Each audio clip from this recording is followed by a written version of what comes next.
Assalamualaikum warahmatullahi wabarakatuh. Pada pertemuan kali ini saya akan membahas mengenai parameter parameter pemeriksaan fungsi hati. Dua parameter terlebih dahulu, yaitu bilirubin nanti dan protein. Proteinnya protein total dan protein albumin dan globulin. Sekarang saya akan bahas dulu mengenai bilirubin, pemeriksaan bilirubin. Oke, bilirubin kita akan bahas mengenai dari pembentukan bilirubinnya terlebih dahulu ya. Nanti kalian mungkin bisa dibaca di PowerPoint-nya. Nah, bilirubin ini produk dari pemecahan sel darah merah di sistem RES atau retikuleon-endothelial system ya, di mana prosesnya itu diawali dengan pelepasan besi dan rantai peptida globulin. Globulin ini produk penguraian sel darah merah, di mana kalau usia sel darah merah sudah 120 hari, maka membran tersebut dia akan pecah. Hb atau hemoglobin kemudian dilepaskan, diubah menjadi bilirubin dan dilepaskannya oleh sel-sel fagosit ya. Nah, bilirubin nanti ada bilirubin yang bebas, atau yang nanti bilirubin bebas tersebut itu akan berikatan dengan albumin plasma dan akan mengalir dalam darah menuju ke organ hati. Bilirubin itu ada dua, direct dan indirect.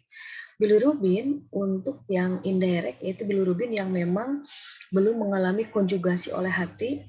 Nah, biasanya ini banyak pada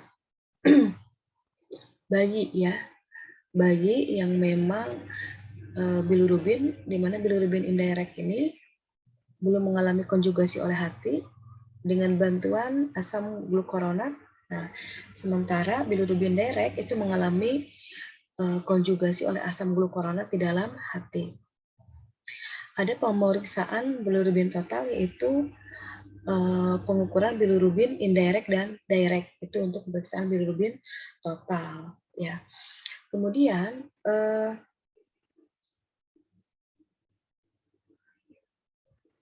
di dalam proses sirkulasi darahnya, nah ada bilirubin indirect yang memang sebagian sampai di hati. Nah, tapi ada sebagian lagi yang memang masih berada di dalam sirkulasi, nanti dia akan melewati organ jantung. Nah, apabila bilirubin yang masuk ke sel hati dalam keadaan bebas, kemudian dia berikatan dengan asam glukuronat atau glukuronamida, itu disebut bilirubin direct atau bilirubin terkonjugasi ya. Kemudian, nah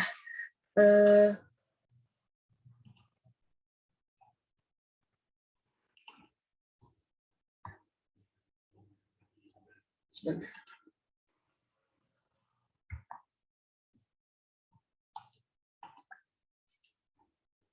Ini ya.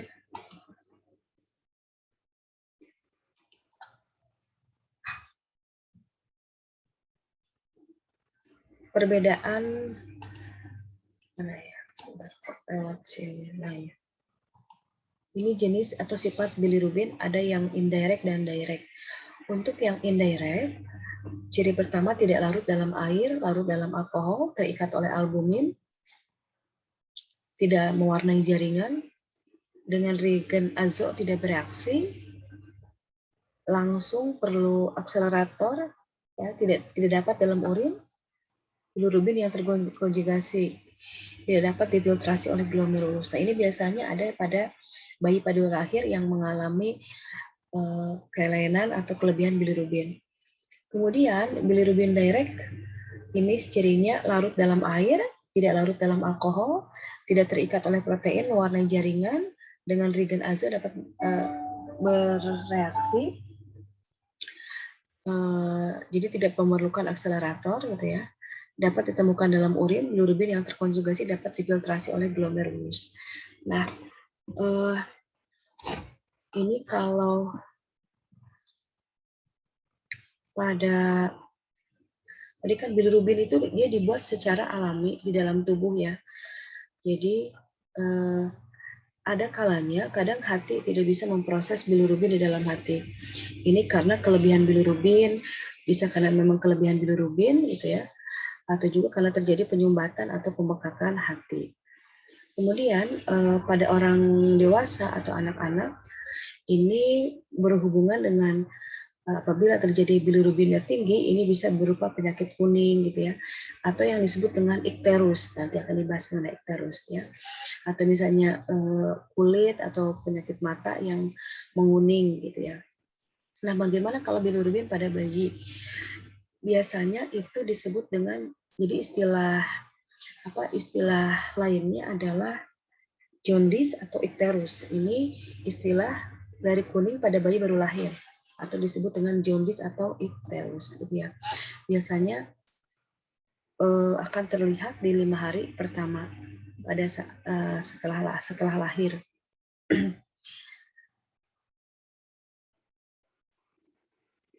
Nah,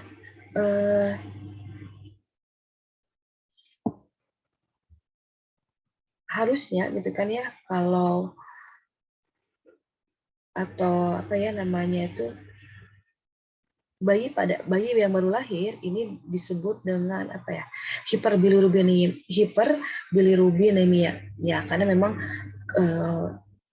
kelebihan bilirubin ini penyebabnya tadi bilirubinnya hemolisis, banyak yang pecah, kemudian kurangnya albumin. Tadi kan bahwa bilirubin ini terikat oleh albumin. Nah, ini biasanya pada indirect gitu ya. Nah, ini biasanya pada bayi jadi kurang albumin, alat pengangkutnya gitu, sehingga memang si bilirubinnya tidak terikat gitu. Kemudian penurunan peresapan oleh hati, dan juga penurunan konjugasi bilirubin oleh hati. Nah, biasanya memang pada bayi itu organ hatinya belum matang sehingga tidak bisa melakukan konjugasi terhadap bilirubin seperti itu ya. Nah, oke, nanti untuk beberapa teori lainnya ini mengenai metabolismenya bisa kalian baca saja ya. Nah, ini berhubungan dengan ikterus ya. Oke, dengan ikterus jadi apa ya, kulit yang mengurumin, atau nama lainnya adalah hiperbilirubinemia. Jadi ikterus itu perubahan warna kulitnya itu atau sklera matanya itu mengalami peningkatan warna, itu menjadi kuning warnanya ya. Kemudian biasanya kalau pada orang dewasa ini bilirubinnya lebih dari 2 mg. Nah, ini kalau pada neonatus ini bilirubinnya lebih dari 5 mg. Itu yang disebut dengan ikterus ya. Kalau terjadi ikterus seperti itu. Nah, ikterus juga ini macam-macam. Ada yang hepatik gitu ya. Kemudian ada pasca hepatik, ada intrahepatik ya. Nah, ini pada ini ada derajat ikterus ya. Ini kalau pada ada derajat ikterusnya ya, pada manusia ini ada kepala leher itu ada kemungkinan kuningnya itu sampai 5 mg per desiliter. Satu ini kepala leher sampai pusat itu 9 mg. Kemudian dari 2 sampai lutut itu 11,4 gitu ya. Jadi bisa dilihat atau diamati dari derajat dari perubahan warna kuning, itu bisa menentukan derajat ikterusnya ya. Nah, kemudian sebentar.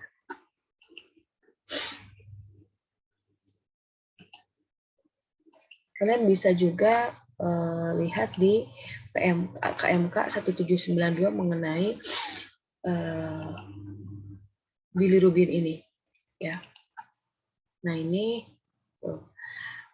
bilirubin dikatakan ada bilirubin total dan direct. Jadi kalau pada bayi itu adanya bilirubin indirect, tapi karena memang dia tidak terekskresikan di urin, terekskresikan, dia bisa diidentifikasi di urin, jadi kita penghitungannya menjadi dari darah pada bayi itu.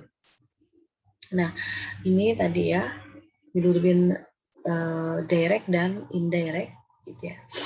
Jadi kalau yang direct itu yang sudah terkonjugasi di hati, kalau yang indirect itu tidak terkonjugasi.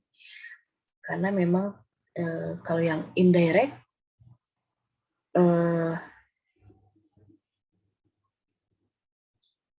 yang indirect itu tidak terkonjugasi ya, karena memang terikat dengan albumin gitu.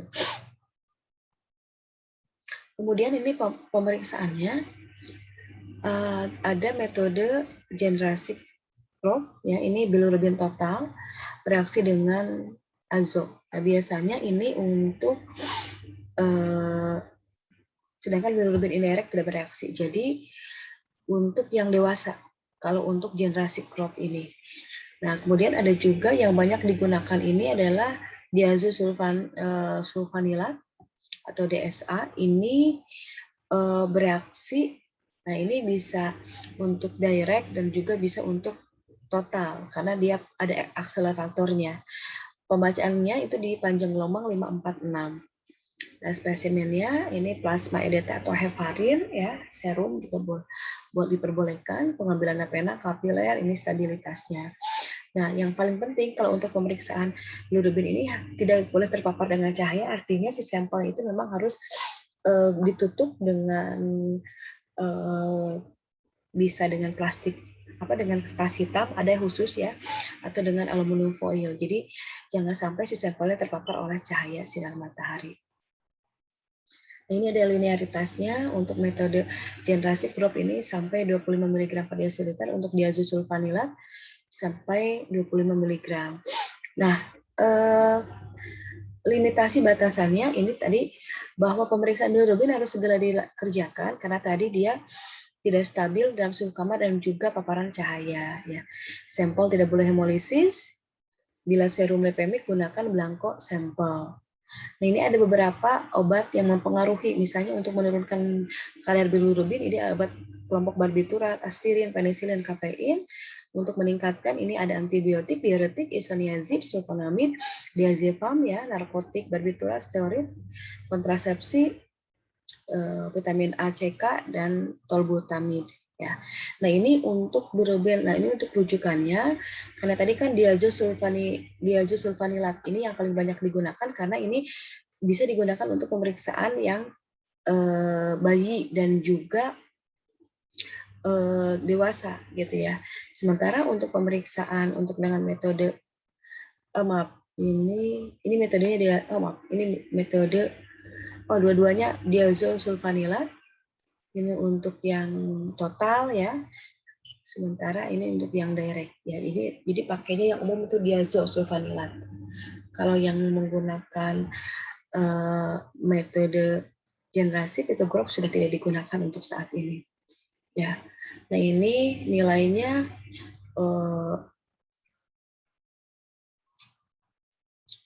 misalnya untuk prematur ini ya, nilai kadar normalnya kalau dengan 1 mg 3 sampai 5 hari 16, atau yang mature ya 1,5 sampai 12.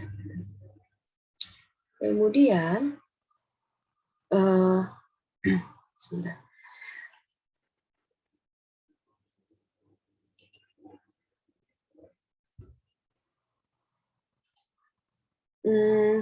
Di dalam pemeriksaan bilirubin gitu ya, tadi bahwa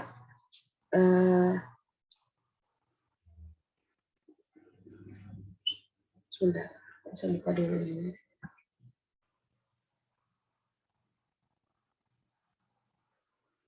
Nah, dalam pemeriksaan bilirubin ya, tadi bahwa untuk melihat gangguan fungsi hati. Ya, jadi gangguan fungsi hati seperti hepatitis, sirosis, ya, karsinoma hepatitis itu selain peningkatan bilirubin juga ada peningkatan beberapa enzim lainnya. Ya, jadi kalau misalnya pada fungsi hati, bilirubin akan meningkat dan juga disertai dengan peningkatan beberapa enzim lainnya seperti SGOT, SGPT, GGT gitu ya. Kemudian ada protein lainnya, termasuk juga alkali fosfatase gitu ya. Nah, faktor-faktor yang mempengaruhi terhadap hasil pemeriksaan bilirubin, jadi ada kalau dari faktor luar seperti cahaya, suhu, waktu, tempat penyimpanan juga mempengaruhi. Tadi dikatakan bahwa tidak stabil di suhu kamar, jadi memang harus segera diperiksa. Kemudian tadi ada hemolisis, ya. Kenapa hemolisis itu bisa berpengaruh terhadap pemeriksaan bilirubin, gitu ya? Karena ada imunisasi resus, gitu ya. Itu intinya malah seperti itu ya. Ada imunisasi resus, gitu. Kalau faktor lainnya seperti faktor yang mempengaruhi terhadap bilirubin itu seperti ada infeksi, kemudian trauma lahir, diabetes, itu bisa mempengaruhi sih sebenarnya. Kemudian tadi sudah ya obat-obatan, faktor yang mempengaruhinya bisa meningkatkan atau menurunkan juga bisa sudah dijelaskan di awal tadi. Nah, kemudian batasannya sebenarnya ada beberapa referensi yang menyatakan bahwa pengukuran bilirubin itu harus dilakukan dalam waktu 2-3 jam, gitu ya. Kemudian penggunaan aluminium foil atau kalau dulu itu ada kertas hitam, saya lupa lagi nama kertasnya, jadi warnanya hitam. Kan kalau tabung vakumnya itu bening sih ya. Kalau tabung vakum bening itu berarti harus dibulat dulu sama aluminium foil supaya memang tidak terpapar oleh sinar matahari. Ya.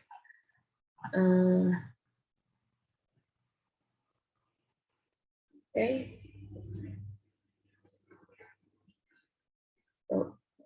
Nah, tadi kemudian untuk plasma antikoagulan itu bisa dengan plasma heparin, plasma heparin atau PDTA juga boleh, tapi lebih utama sih plasma heparin yang diutamakan. Kemudian untuk sentrifugasinya seperti biasa sama dengan ini 3000 rpm, kurang lebih 10-15 menit.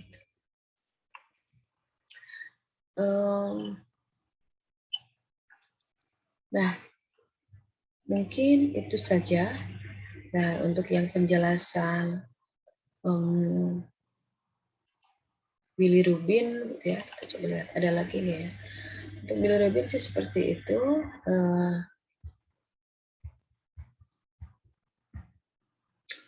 Ini, nah kalian nanti bisa baca beberapa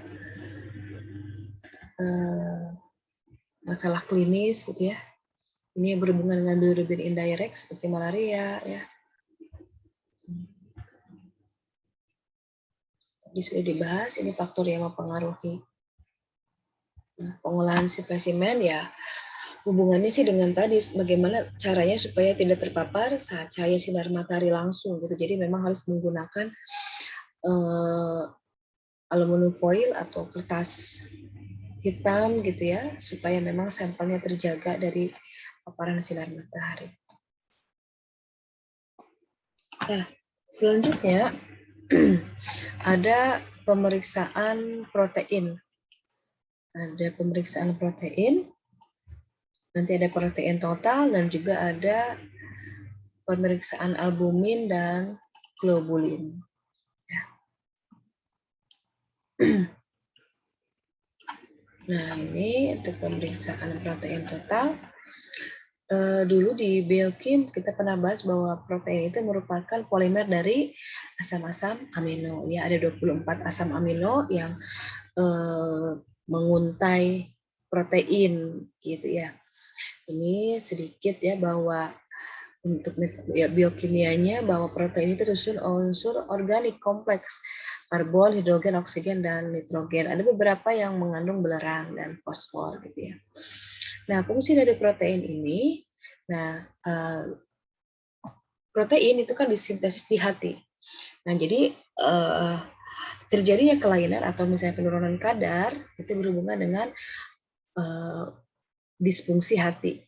Salah satu pemeriksaan disfungsi hati seperti itu ya.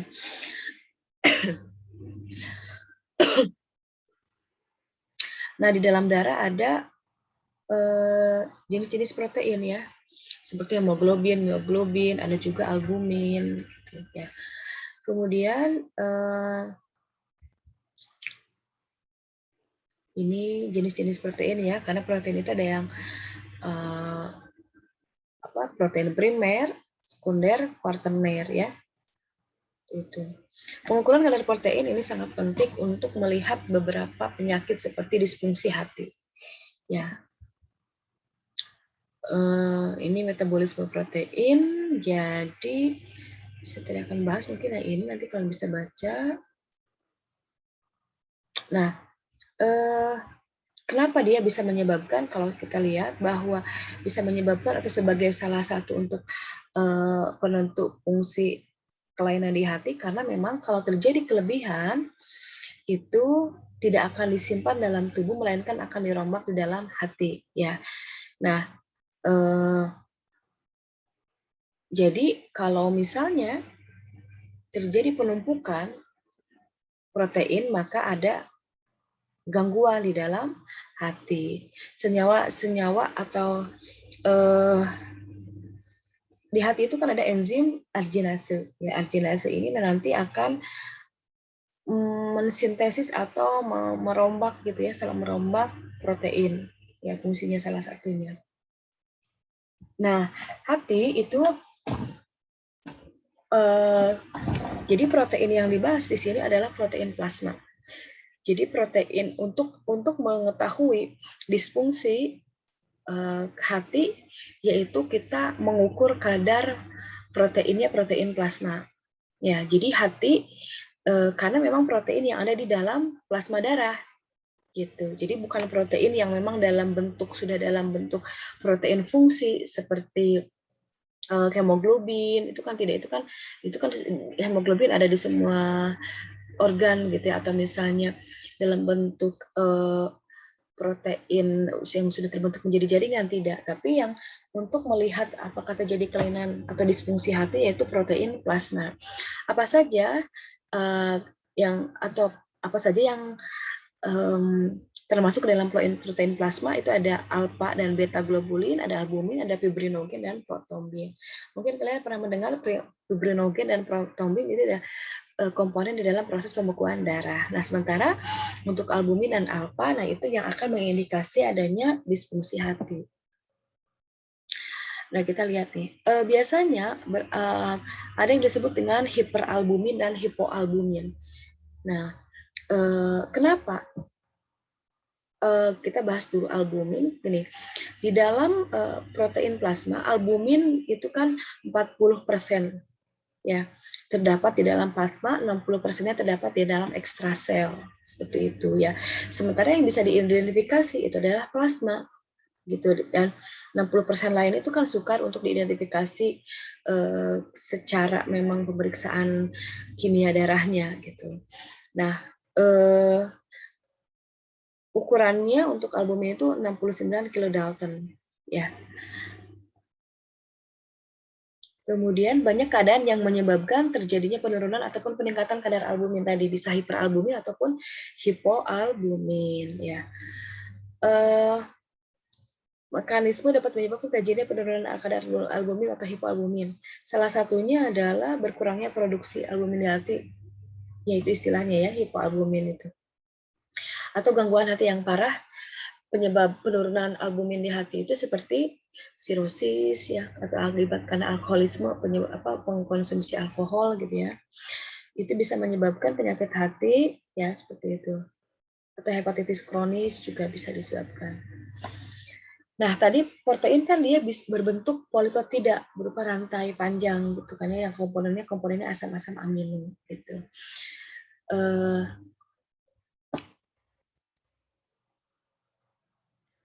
Yang berhubungan dengan protein itu kan sebagai atau salah satu faktor keseimbangan nitrogen gitu ya. Kalau misalnya nitrogen yang tidak seimbang, maka akan mengalami kelainan ya.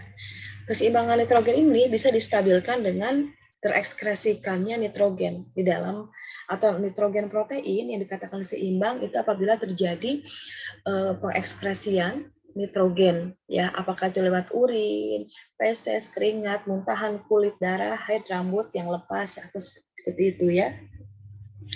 Nah, asupan nitrogen yang melebihi ekspresinya menunjukkan balance nitrogen yang positif gitu ya. Ini untuk metabolismenya.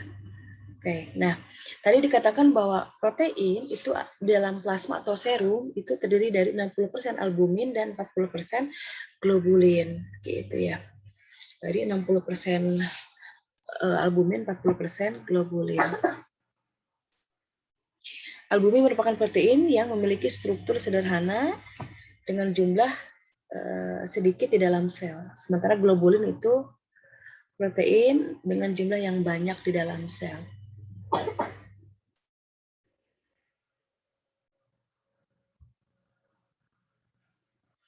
Nah, ini dua-duanya disintesis dalam hati. Ya, albumin fungsinya menjaga darah supaya tidak bocor, membantu membawa obat zat lain, itu fungsinya. Kalau globulin fungsinya mengangkut logam, ya, zat besi, dan membantu melawan infeksi. Nah, globulin itu ada apa namanya? Ada jenisnya. Globulin itu ada tipenya. Ada tipe alfa, beta, dan gamma.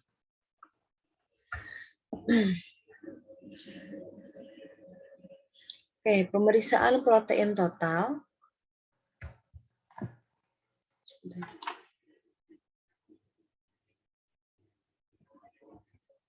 Ada pemeriksaan protein total juga bisa dilakukan ya. Nah, ini kondisi yang menyebabkan peningkatan atau penurunan kadar protein ya. Kalau penurunan kadar untuk yang protein total, peningkatan kadar protein total seperti dehidrasi, muntah-muntah ya, itu bisa meningkatkan kadar protein total. Kemudian kalau pada kadar albumin itu sirosis hati bisa menyebabkan penurunan kadar albumin dan lainnya. Gitu ya. Nah, ini beberapa rujukan untuk yang protein total, ada juga untuk yang albumin. Ya, ini kalau protein total 6,5 sampai 8,4 gram per desiliter. Kalau untuk albuminnya itu sekitar mungkin hampir setengahnya ya 3,2 sampai 5,2. Kalau kadar globulin 2,2 sampai 4. Atau albumin itu kan lebih besar 60% ya dibanding dengan globulin.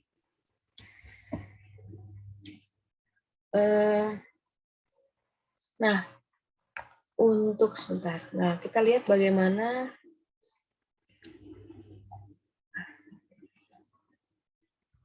ini untuk kita cari dulu. Tadi saya lupa ya, halaman berapa ya untuk yang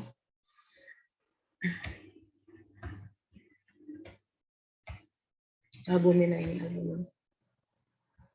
Ini albumin.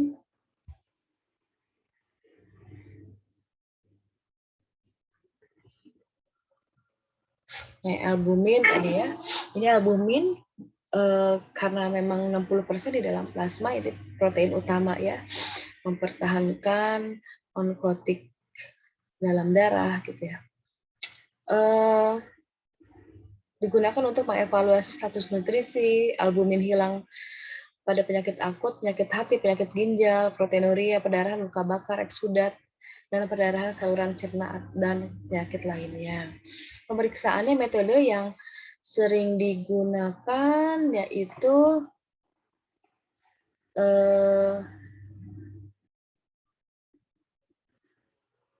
sama dengan standar metode WHO. Dengan potenometer, ini metode ini ya. Kalau metodenya Brom-Kressel green dye. Nah, ini untuk metodenya albumin berikatan dengan BCG kompleks pewarna anion sehingga berbentuk kompleks berwarna biru hijau. Spesimennya, nah, serum dan plasma K2-EDTA atau Li heparin. Plasma Li heparin, pengambilannya vena. Nah, ini tidak berpengaruh kalau sinar matahari, tidak seperti bilirubin ya. Linearitas ini tidak terganggu kadar bilirubin atau konjugasi pada rentang 60 mg per desiliter. Pada hemolisis, pemeriksaan sampai kadar hemoglobin 621 mikromol. Nah, ini sampel tidak boleh lipemik karena akan mempengaruhi hasil pembacaan. Spesifitas menurun pada albumin kadar rendah dan globulin kadar tinggi. Nah, tadi ini, pemeriksaannya nilai rujukannya dengan metode BCG atau Brom-Kressel green dye binding ya. Itu.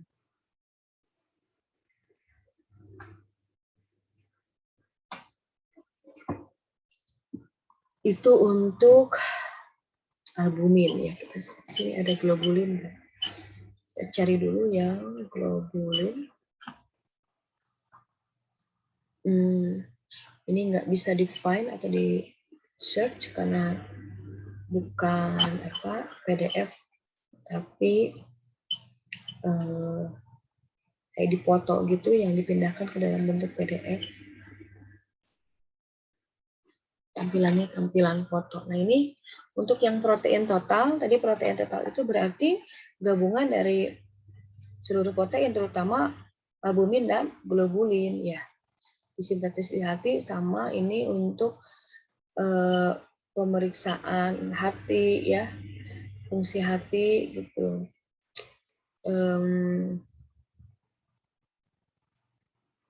Metodenya yang digunakan adalah Biuret ya, yang paling digunakan ini. Yang banyak digunakan pengukuran kolesterol.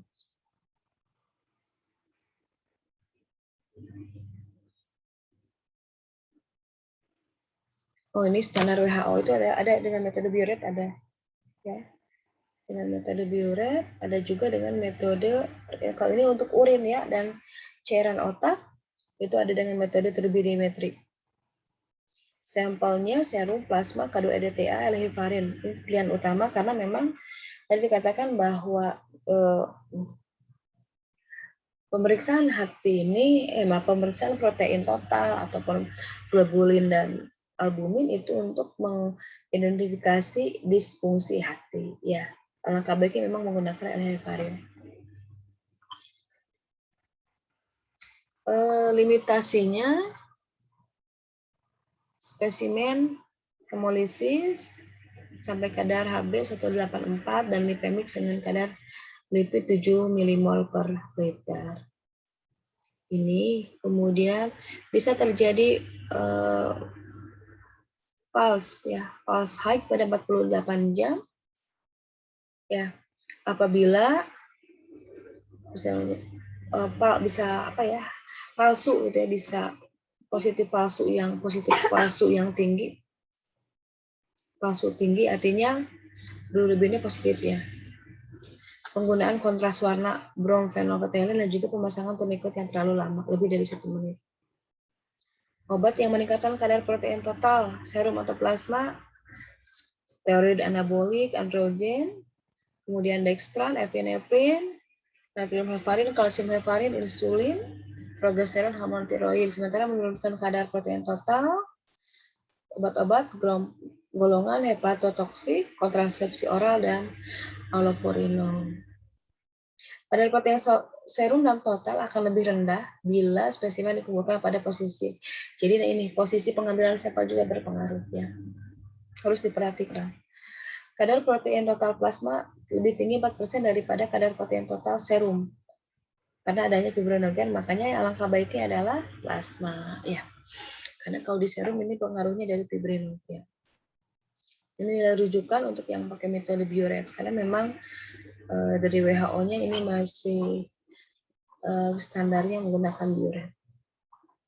Kita cari dulu yang globulin, ada nggak di sini? Di 1792. Jadi kalau tidak ada globulin ya belum dianggap penting sih. Kalau misalnya tidak ini clearance real.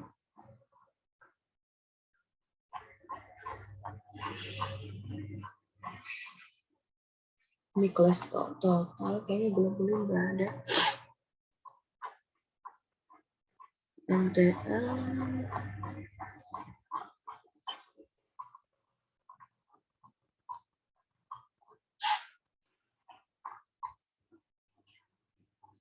ini CK creatine kinase, CKMB, muscular LDH, lactate hydrogenase.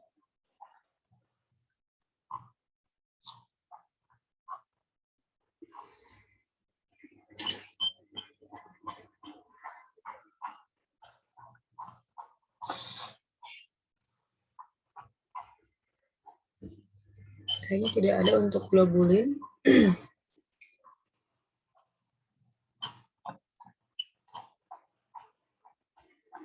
Nah, kita coba lihat di sini. PPPT.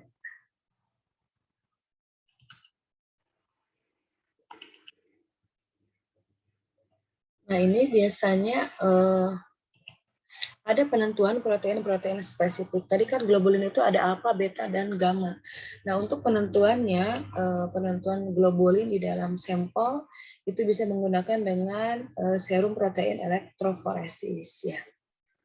Jadi kita bisa mengidentifikasi dengan elektroforesis itu jenis globulin. Apakah alfa, alfa 1, alfa 2, beta, dan gamma globulin. Ini nilai rujukannya untuk yang globulin ya, dari protein total.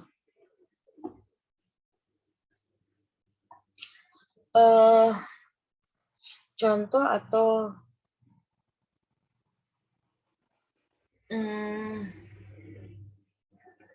penggunaan serum protein elektroforesis ini sebenarnya bisa mengidentifikasi beberapa kelainan seperti kalau yang peradangan akut itu pada saat di elektroforesis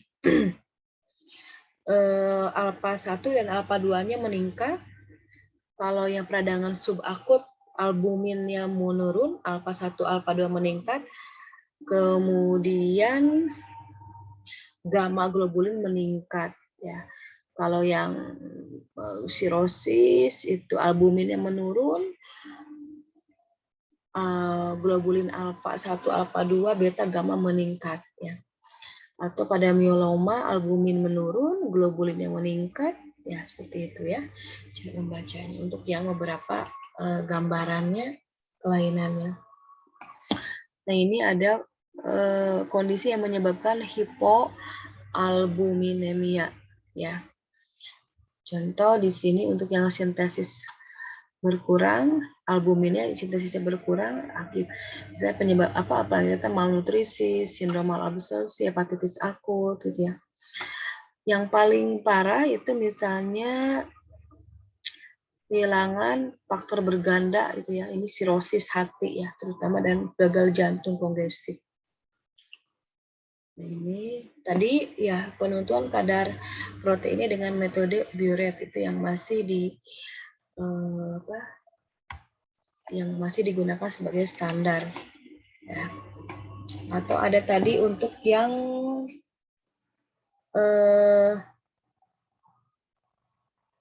albumin ya, BCG, ada BCG, bromcresol green.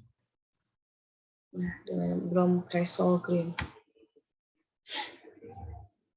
Ada juga sebenarnya ada bromcresol purple, tapi yang paling banyak itu digunakan adalah bromcresol green seperti itu.